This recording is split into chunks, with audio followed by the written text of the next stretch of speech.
Hello বন্ধুরা, আশা করি সকলে ভালো আছেন। আপনারা কি জানেন, এক বাটি ডিমের মধ্যে একটা কাঁচা ডিম দিয়ে অসম্ভব টেস্টি একটা দামি রেসিপি কিন্তু তৈরি হয়ে যায়।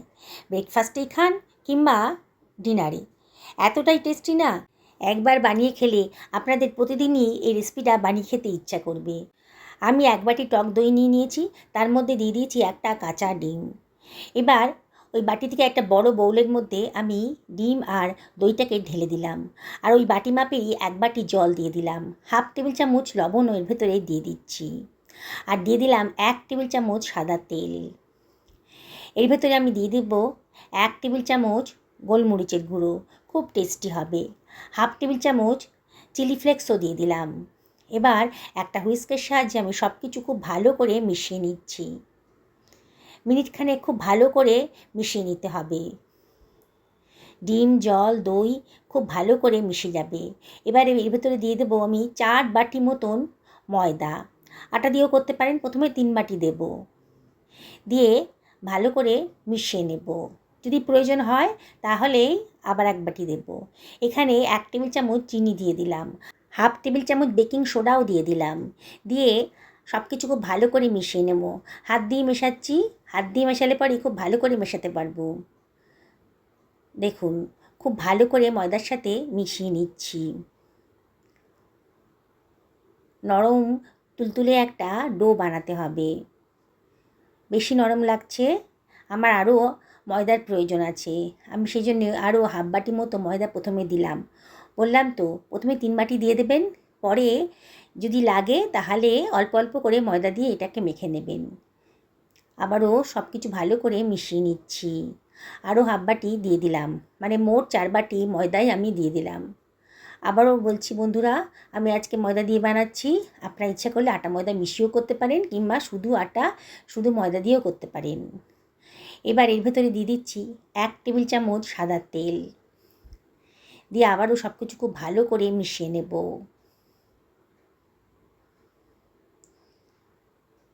দেখুন, মেশানোটা হয়ে গেছে। এবার ঢাকা দিয়ে 10 মিনিট মতো রেস্টে রেখে দেব। একটা চপারের ভেতরে আমি দিয়ে দিচ্ছি 1.5 মতন পেঁয়াজ কুচোনো, একটা টমেটোকে কুচি করে রেখেছিলাম দিয়ে দিলাম, কতগুলো কাঁচা লঙ্কাও দিয়ে দিলাম। এবার এগুলোকে আমি চপ করে নিচ্ছি।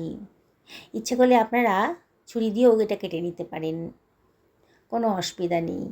দেখুন, সুন্দরভাবে চপ হয়ে গেছে, সরিয়ে রাখলাম। একখানা গাজর নিয়ে নিয়েছি, গাজরের মাথার দিকের অংশ আর নিচের দিকের অংশটা কেটে বাদ দিয়ে দিলাম। এবার খোসাটা ছাড়িয়ে আমি গাজরটাকে গ্রেট করে নিচ্ছি। পুরো গাজরটাই আমি গ্রেট করে নিয়েছি। দেখুন, হয়ে গেছে, সরিয়ে রাখলাম। ওই চপারের ভেতরে আমি দিয়ে দিচ্ছি 1 বাটি পরিমাণ কড়াইশুঁটি।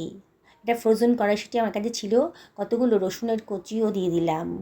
দিয়ে আবার ওইগুলোকে চপ করে নেব।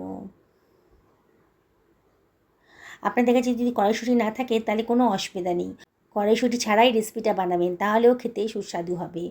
আপনাদের হাতের কাছে যে সবজি আছে সেগুলো দিয়েই বানিয়ে নিতে পারেন। সুন্দর করে চপ করে নিলাম। দেখুন, সরিয়ে রাখছি,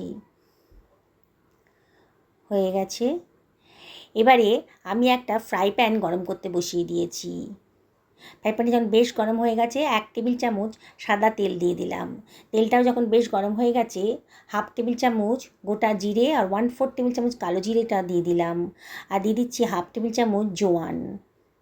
দিয়ে সব কিছু ভালো করে মিশিয়ে নিচ্ছি, একটু ফ্রাই করে নিচ্ছি আর কি। গ্যাসের ফ্লেমটা লোতেই রেখেছি। এবার চপ করা পেঁয়াজটা আমি এর ভেতরে দিলাম, পেঁয়াজ টমেটোটা বানিয়েছিলাম যেটা, সেটা দিয়ে দিলাম। দিয়ে সব কিছু খুব ভালো করে মিশিয়ে নিচ্ছি। গ্যাসের ফ্লেমটা মিডিয়াম টু হাইতে রেখেছি, আর মাঝে মাঝে একটু নাড়াচাড়া করে দিতে হবে। এবার এর ভেতর দিয়ে দিচ্ছি 1 টেবিল চামচ লবণ।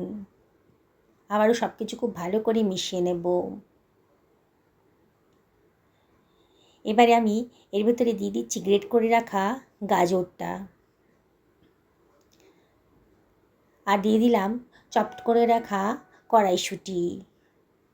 1/4 টেবিল চামচ হলুদের গুঁড়ো দিয়ে দিলাম, আর দিয়ে দিচ্ছি হাফ টেবিল চামচ লঙ্কার গুঁড়ো, আর হাফ টেবিল চামচ জিরের গুঁড়োও দিয়ে দিলাম। দিয়ে সব কিছু খুব ভালো করে মিশিয়ে নিচ্ছি। গ্যাসের ফ্লেমটা হাইতেই রেখেছি। খুব বেশি রান্না করতে হবে না, সবজির কাঁচা ভাবটা চলে গেলেই হবে। অনবরত কিন্তু নাড়তে হবে। যেসব বন্ধুরা রেসিপিটা দেখছেন অথচ এখনও আমাকে সাবস্ক্রাইব করেননি, তাদের কাছে আমি একান্ত রিকোয়েস্ট করছি আমার চ্যানেলটা সাবস্ক্রাইব করার জন্যে। পাশে থাকা বেল আইকনটা অবশ্যই ক্লিক করে দেবেন, তাহলে আমার রান্নার নোটিফিকেশানটা আপনার চটজলদি পেয়ে যাবেন। খানিকটা কারি পাতা ছিল, সেগুলো কুচি করে দিয়ে দিলাম। আমার কাছে ধনেপাতা নেই, আপনাদের কাছে থাকলে দিয়ে দেবেন। সব কিছু খুব ভালো করে মিশিয়ে নিচ্ছি। দেখুন, এবার এর ভেতরে দিয়ে দিলাম 1 টেবিল চামচ চাট মশলা। চটপটা স্বাদ আসবে, ভালো লাগবে খেতে। আবার একটু নাড়াচাড়া করে নিচ্ছি। আর এর ভেতরে আমি দিয়ে দিচ্ছি 1 টেবিল চামচ বেসন, বাইন্ডিংসের কাজ হবে। দিয়ে সব কিছু ভালো করে মিশিয়ে নিচ্ছি। বেসন যদি না থাকে তাহলে 1 টেবিল চামচ ময়দাও দিতে পারেন। দিয়ে সব কিছু খুব ভালো করে মিশিয়ে নিলাম। যেসব বন্ধুরা এই রেসিপিটা ফেসবুক থেকে দেখছেন তাদেরকে আমি রিকোয়েস্ট করব আমার পেজটা ফলো করার জন্যে। হয়ে গেছে, গ্যাসের ফ্লেমটা অফ করে ঠান্ডা করতে দিলাম। মিনিট 10 হয়ে গেছে, আমার ময়দার ডোটা রেস্টে আছে। আবার একটু হাত দিয়ে ভালো করে মাখিয়ে নিচ্ছি। নরম তুলতুল করছে একেবারে। 1 টেবিল চামচ মতো সাদা তেল আবারও দিয়ে দিলাম। হাতে লেগে যাচ্ছিল ময়দাটা, আবারও সুন্দর করে একটু মেখে নিচ্ছি। দেখুন কতটা নরম হয়েছে।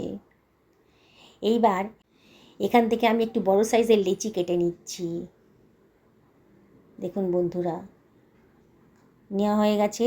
এবার কিচেন টপের ওপরে আমি একটু তেল ফেলে দিলাম। কিচেন টপের পরেই এটাকে বেলবো। একেবারে ঘরোয়া পদ্ধতিতে বানাচ্ছি। দোকানে রেস্টুরেন্টে কিনতে গেলে কিন্তু অনেক খরচ পড়ে যাবে। আর বাড়িতেই এত সুন্দর করে বানাবেন না, সবাই টেস্টিও হবে, হেলদিও হবে। এবার এটাকে আমি বেলে নিচ্ছি। খুব পাতলা করে বেলে নেব।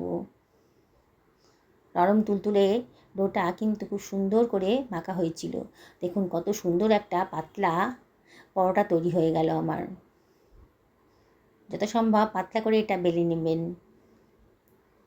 বানানোটা একেবারেই সোজা। বাচ্চাদের টিফিনেও দিতে পারেন, ডিনারেও তৈরি করে খেতে পারেন। রোজ রোজ তো রুটি তরকারি খেতে ভাল লাগে না। এবার যে পুরটা আমি বানিয়েছি সেটা খানিকটা সাইড দিয়ে দিলাম। দেখুন যেভাবে ভিডিওতে দেখাচ্ছি সাইড দিয়ে দিলাম। আমি কতগুলো ভাজা চিনেবাদাম একটুখানি থেতো করে রেখেছি। এবার ভাজা চিনেবাদামটা আমি ওপর থেকে দিয়ে দিচ্ছি। কতগুলো কিশমিশের দানাও দিয়ে দিলাম। খেতে খুব সুন্দর লাগবে, বাচ্চাদের খুব ফেভারিট হবে। বাচ্চা কেন, বড়রাও কিন্তু তৈরি হওয়ার পর দেখবেন চেয়ে খাচ্ছে, এতটাই টেস্টি হয়েছে। আর আপনার সমস্যা বেড়ে যাবে, কারণ প্রতিদিনই তারা চাইবে এই রেসিপিটা বানিয়ে দেওয়ার জন্যে। আমি এটাকে রোল বার করে নিলাম, পুরটা ভেতরে দিয়ে একটু লম্বাটে করে দিচ্ছি টেনে। এবার এটাকে সাইড দিয়ে আমি মুড়ে নিচ্ছি। দেখুন ভিডিওতে যেমন দেখাচ্ছি, বানানোটা একেবারেই সোজা। নিচের দিকের অংশটা আরও নিচের দিকে ঠেলে দিলাম, দিয়ে একটু চাপ দিয়েই একটা বড় সাইজের লেচি তৈরি হয়ে গেল। দেখুন কত সুন্দরভাবে তৈরি হয়ে গেল। আমি আর একটা আপনাদেরকে বেলে দেখাচ্ছি। প্রথমে খুব পাতলা করে বেলে নেব। একবার যদি দেখেন না ভালো করে, তাহলে কিন্তু অনায়াসেই আপনি বানিয়ে ফেলতে পারবেন। কোনো সমস্যাই নেই, খুবই সোজা। বিগিনার্সরাও একবার দেখলে পারে বানিয়ে ফেলতে পারবেন। খুব পাতলা করে বেলে নিতে হবে, ওই জন্যেই কিচেন টপের ওপরে আমি এটা বেলে নিচ্ছি। আবারও স্টাফিংটা দিয়ে দিলাম। আপনাদের কাছে যদি চিকেন থাকে, চিকেনের স্টাফিংও আপনারা দিতে পারেন। আবার দিয়ে দিলাম ভাজা বাদামের টুকরোগুলো, খানিকটা কিশমিশও দিয়ে দিলাম। আবারও রোল করে নিচ্ছি। দেখুন কীভাবে রোল করছি। এইভাবে বানাবেন, বানানোটা খুবই সোজা। আপনারা যদি এটা বানিয়ে ফ্রিজে রেখে দেন, সকালে এই জলখাবারটা বানাতে আপনাদের মিনিট 5-6 টাইম লাগবে। আবারও সাইড দিয়ে মুড়ে নিচের পোর্শনটা নিচের দিকে টাইট করে বের করে দিলাম। পুরটা রেডি হয়ে গেল। দেখুন কত সুন্দর দেখতে লাগছে। এবার একটা ফ্রাই প্যান আমি গরম করতে দিয়ে দিচ্ছি। এর ভেতর দিয়ে দিলাম 3 থেকে 4 টেবিল চামচ মতন সাদা তেল। তেলটা যখন বেশ গরম হয়ে গেছে, তখন আমি একটা পরোটা এইভাবে দিয়ে দিচ্ছি। কি বলবো এটাকে, পুর ভরা পরোটা দিয়ে দিলাম। দিয়ে গ্যাসের ফ্লেমটা মিডিয়াম টু হাইতে রেখেছি। একটু তেল ছিটিয়ে ছিটিয়ে দিতে হবে, যাতে ওপরে পোর্শনটাও ভালো করে ভাজা হয়ে যায়, কাঁচা না থাকে। খুবই সোজা বানানোটা। দেখুন বন্ধুরা, কত সুন্দর একটা টেস্টি রেসিপি আজকে বাড়িতেই তৈরি করে ফেললাম। আপনি যখন বাড়িতে বানিয়ে এটা খাওয়াবেন না কাউকে, সে তো বিশ্বাসই করতে পারবে না যেটা আপনি বাড়িতে বানিয়েছেন। এবার এটাকে আমি উল্টে দিচ্ছি, একটা স্প্যাচুলা আর চামচের সাহায্যে আমি এটাকে উল্টে দিচ্ছি। দেখুন নিচের পোর্শনটা খুব সুন্দর একটা কালার এসে গেছে। এবার ভালো করে ভেজে নেব। একটা চিমটার সাহায্যে আমি এপিঠ ওপিঠ ভালো করে উল্টে পাল্টে ভেজে নিচ্ছি। কালারটা দেখুন কতটা দেখতে সুন্দর লাগছে। না বলে দিলে কেউ তো বিশ্বাসই করতে পারবেন না যে এটা বাড়িতে বানানো হয়েছে। এবার চিমটা দিয়ে আমি তেলটাকে যত সম্ভব ঝরিয়ে নিয়ে একটা স্ট্যান্ডারের উপরে রাখছি। এটা আপনারা তুলে কোনো টিস্যু পেপারের ওপরেও রাখতে পারেন, যাতে এক্সট্রা তেলটা শুষে নেয়। এবার ওই তেলের ভেতরেই আমি দিয়ে দিচ্ছি বাকি পরোটাগুলো। সব তো একসঙ্গে ভাজতে পারবো না, ব্যাচে ব্যাচে ভাজতে হবে। দেখছেন তো বন্ধুরা বানানোটা কতটাই সোজা। আপনাদের দেখেই বানাতে ইচ্ছে করবে। বাচ্চাদের যদি বানিয়ে দেন না, বাচ্চারা কিন্তু দারুণ মজা করে খাবে। শুধু বাচ্চারা কেন, বড়রাও কিন্তু দারুণ খুশি হয়ে যাবে এরম ধরনের একটা টেস্টি রেসিপি খেতে পারলে। দেখুন আবার আগের মতন আমি ওপর থেকে তেল ছিটিয়ে ছিটিয়ে ওপরের পোর্শনটাকে ভালো করে ভেজে নিচ্ছি। আবার উল্টে পাল্টে খুব ভালো করে ভেজে নেব। এইভাবেই পরোটাগুলো ভেজে নেব। আপনারা ভেতরের স্টাফিংয়ে ডিমও দিতে পারেন, চিকেনও দিতে পারেন, কিংবা নিরামিষ করেও বানাতে পারেন, যেমন খুশি বানাতে পারেন। দেখুন আমার হয়ে গেছে। আবারও আমি এইগুলোকে চাকনি দিয়ে তুলে নেব, স্ট্যান্ডের উপর রাখবো। রেখে তেলটা যখন ঝরিয়ে যাবে তখন এটাকে আমি সার্ভ করে দেব। তৈরি হয়ে গেল তো। এইবার আমি একটা সার্ভিং প্লেট এগুলোকে সার্ভ করে দিচ্ছি। বাড়িতে কোনো অতিথি আসছে সন্ধেবেলা, আপনারা কিন্তু এইভাবে এই রেসিপিটা বানিয়ে দিতে পারেন। অল্প খরচের ভেতরে দারুণ স্বাদের একটা রেসিপি কিন্তু তৈরি হয়ে যাবে। দেখছেন তো বন্ধুরা কতটাই সোজা বানানো, আর খেতে কিন্তু দুর্দান্ত। এটা খাওয়ার জন্য কোনো তরকারির প্রয়োজন হবে না, একটু সস কিংবা রায়তা থাকলেই খাওয়া যাবে। আমি একটু টমেটো কেচাপ নিয়ে নিয়েছি। দেখুন বন্ধুরা কতটা সুন্দর লাগছে। আমি একটা ভেঙে আপনাদেরকে ছিঁড়ে দেখাচ্ছি যে ভেতরে পুর ভরা, একেবারে পাউরুটির মতো মনে হচ্ছে না দেখে। দেখুন বন্ধুরা কত সহজেই রেসিপিটা তৈরি হয়ে গেল। কি বানাতে ইচ্ছে করছে তো? তাহলে অবশ্যই একদিন বাড়িতে বানিয়ে ফেলুন, পরিবারের সকলকে খাওয়ান, নিজেও খান। সুস্থ থাকুন, ভালো থাকুন, এই কামনা করে ভিডিওটাকে নিয়ে শেষ করলাম। নমস্কার নেবেন।